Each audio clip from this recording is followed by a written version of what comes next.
j'ai l'immense plaisir d'accueillir Franck. Bonjour Franck. Bonjour Sophie. Alors tu es le spécialiste de l'art oratoire, de la prise de parole en public et tu as parmi tes outils l'hypnose. Tout à fait. Il y a deux choses là qui me viennent à l'esprit au travers de ce que tu dis. Le premier, c'est que pour avoir fait les bases, mais vraiment les bases de l'hypnose, la personne disait de toute façon c'est comme un couteau, c'est-à-dire que l'utilisation qu'on en fait, ce sera soit pour s'en servir en bien, soit en mal. Et ça, c'est l'intention de chacun et ça nous appartient.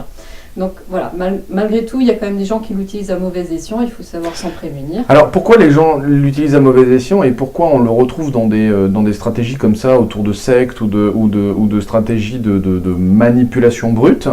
C'est parce que ce sont des outils qui sont ultra efficaces. Alors, la personne qui t'a formé te parlait du couteau, moi j'utilise toujours la métaphore du scalpel. Et je dis toujours, un scalpel dans les mains d'un chirurgien, ça sauve des vies.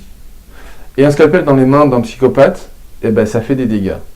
Eh bien, on est exactement dans le même type de métaphore, c'est que l'outil hypnotique, c'est un outil qui est merveilleusement efficace s'il est dans les mains de quelqu'un qui est bienveillant avec autrui, qui a envie de faire du bien, qui a envie d'aider, qui a envie de faire en sorte que le monde soit meilleur et qui a envie de changer les choses de manière positive. C'est un outil extraordinaire de transformation. Et vraiment quelque chose de fabuleux pour aller plus haut, pour aller plus loin et devenir meilleur. Mais à l'inverse, si c'est dans les mains de quelqu'un sans scrupules, qui a envie de vendre des produits merdiques, qui a envie de vendre des services merdiques, et la seule chose à laquelle il pense, c'est le pognon qu'il va gagner, ou la manière dont il va pouvoir, parce que c'est pas forcément de l'argent, mais c'est peut-être gagner en autorité, ou gagner si c'est par exemple dans un couple, ça peut créer ce qu'on appelle des relations toxiques, ça peut être des pervers narcissiques, ça peut être des gens comme ça, qui n'ont jamais été formés à l'hypnose, mais qui par déduction ont su utiliser des outils qui sont très proches de la linguistique hypnotique et qui sont capables de faire un mal mais incroyable à leur partenaire ou à leur environnement parce qu'ils ont utilisé des outils là. Alors imaginons encore plus des gens qui, eux, vont se former à des outils comme ça avec un état émotionnel comme ça. C'est évident que ça fait beaucoup de mal. Moi, ce que j'ai toujours répété, c'est que ces outils-là devraient être enseignés à l'école. École maternelle, école primaire, dès qu'on apprend à parler, on devrait être vigilant sur qu'est-ce que les mots veulent dire, qu'est-ce qu'ils signifient, qu'est-ce qui est souvent caché derrière les mots, pour bien comprendre l'impact d'un mot et pour bien comprendre quelle est la portée d'un mot, d'une phrase, d'une intention. Et moins on est formé, et plus on est sensible ou plus on est fragile à la suggestion parce qu'on ne la voit pas venir, tout simplement. Comme ça n'impacte pas mon esprit conscient, celui qui réfléchit, mais ça impacte la partie inconsciente de mon esprit, ben je peux tout à fait, d'ailleurs c'est ce qui se passe parce que même quand on est formé à l'hypnose, on peut tout à fait aller faire des séances d'hypnose avec quelqu'un. Et la personne va me guider, moi, en hypnose, alors que moi-même, je forme des gens à l'hypnose. Et pourquoi ? Parce qu'en fait, c'est à mon inconscient que la personne qui m'accompagne va parler. Donc, je vais me laisser aller. Et même si je tente de déconstruire son discours et qu'elle est suffisamment subtile et douée dans le métier, ben, elle va comprendre le phénomène et en fait, elle va jouer à l'envers de moi. Donc, si elle veut me faire partir, elle va me faire partir. La seule chose qui l'empêcherait, c'est si je décide de dire « je t'écoute plus ». Je ne veux plus t'écouter et que je me bloque complètement, comme si je mettais des gros fusibles en place en disant « je n'entends rien de cette personne et je me mets à distance complètement de cette personne ». Ça, c'est le seul moyen de se protéger. Si vous voulez, si une personne comme ça, ben, dans ton audience, ça doit se produire, hein, des gens qui regardent. Si vous avez dans votre environnement des gens qui tentent de vous manipuler, qui tentent comme ça de vous faire passer des messages malveillants, protégez-vous. Imaginez vraiment que vous vous mettez en recul de ces personnes-là et répétez-vous dans votre esprit, je me libère complètement et je me sépare complètement de ce que cette personne tente d'imposer à mon esprit.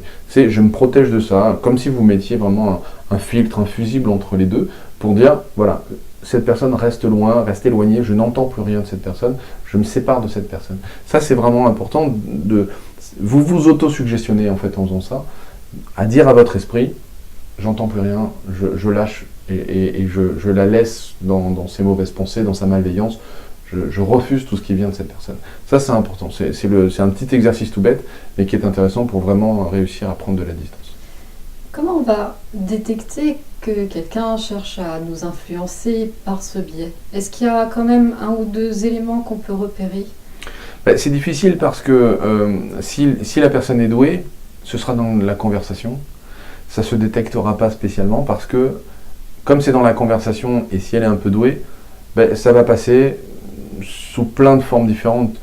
Alors, il y a des gens qui vont le faire naturellement et qui vont simplement détecter que si moi je déteste recevoir des ordres, il va falloir me donner un ordre inverse pour que je fasse l'inverse de ce qu'elle m'aura proposé. Si au contraire j'adore recevoir des ordres, il suffit qu'elle me dise bah, ce serait bien que tu fasses ça. Si la personne sent par exemple que je suis une personne avec peu d'estime de moi ou avec peu de confiance en moi, bah, il suffit qu'elle me donne suffisamment de reconnaissance, suffisamment, on pourrait presque dire d'amour comme ça, mais pas un amour de sexuel, mais un amour de reconnaissance, un amour de je te vois dans qui tu es. Hein, venir donc, nourrir de toute façon. Venir nourrir ce besoin de reconnaissance. Elle pourrait me demander ce qu'elle voudra. Je serais tellement, cette personne est extraordinaire parce qu'elle m'aime, quoi.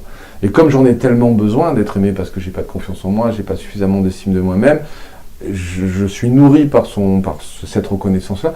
Je suis capable d'accepter tout et n'importe quoi. C'est ce qui se passe dans des relations toxiques, c'est ce qui se passe dans des relations de couple où il y en a un qui prend le dessus véritablement sur l'autre, que ce soit dans un sens ou dans l'autre. C'est souvent à cause de ça. C'est parce que malgré toute cette violence, de temps en temps, eh bien, il y a de la reconnaissance, il y a de je m'excuse, il y a des fleurs qui arrivent, il y a des choses comme ça, et ça finit par il n'est pas si méchant, il n'est pas si mauvais, elle n'est pas si méchante, elle n'est pas si mauvaise, etc. Parce que derrière, il y a quand même de la reconnaissance, et il vaut mieux de temps en temps qu'on se dispute et de temps en temps que ça se passe mal, mais parce que le reste du temps, voilà, il est gentil, il va bien, il fait machin, ou elle est gentille, elle fait ci, elle fait ça. Et en fait, on accepte des choses et petit à petit, c'est plus souvent négatif que positif, mais on est tellement habitué que c'est un cercle vicieux qui s'est mis en place et qui s'accentue parce que c'est de plus en plus mauvais. Et il y a de moins en moins de positif.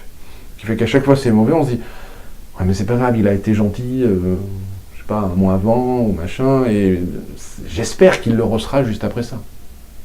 Toujours ce combat qui existe. Donc reconnaître quelqu'un qui utilise des techniques qu'on pourrait appeler hypnotique pour manipuler, c'est assez difficile parce que on pourrait même pas être sûr qu'elle a été formée, parce qu'il y a plein de gens qui savent très bien de manière tout à fait inconsciente utiliser ça sans avoir été formés. Faut bien comprendre que l'hypnose, si vous êtes formé ou si vous allez en pratiquer, si vous achetez des livres et des ouvrages, vous allez voir que c'est l'observation de choses qui fonctionnent très bien. C'est-à-dire qu'il y a des gens qui savent très bien faire de l'hypnose, qui savent très bien faire de la manipulation et qui ont jamais été formés à l'hypnose.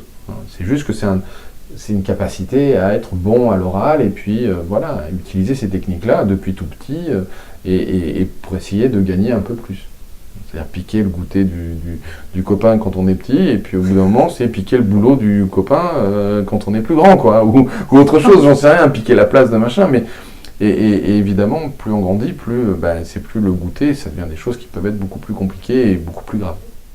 On ne peut pas pousser quelqu'un à faire ce qu'il n'a pas envie de faire. Si à un moment cette personne fait ce qu'elle n'a pas envie de faire, c'est parce que mine de rien, il y a un faux avantage qui a été découvert à un moment, et que cette personne a pensé qu'en faisant ça, elle obtiendrait cet avantage-là. Et c'est là où en fait elle s'est fait avoir, c'est que elle a cru qu'en faisant ça, elle allait obtenir l'avantage, et souvent à la fin, elle se rend compte qu'elle n'a pas l'avantage. Et c'est là où elle regrette d'avoir fait ça. Mais en faisant ça, c'est parce qu'elle espérait qu'il allait se produire quelque chose. C'est quelqu'un d'exceptionnel avec vraiment des tonnes de choses vraiment intéressantes et qui vont vous être utiles. Alors ceux qui veulent en savoir plus, où est-ce qu'ils peuvent te retrouver ? Bien, le plus simple, c'est vous faites francmarchex.com, tu pourras mettre sous la vidéo ou dans les descriptions comme tu voudras. francmarchex.com et là vous pourrez voir les autres vidéos que je propose, enfin voilà, tout plein d'infos, j'espère qu'ils pourront vous plaire. En tout cas, merci Sophie pour ton accueil. C'est moi, merci beaucoup Franck. Super. À bientôt pour une prochaine interview. Bye. Ciao.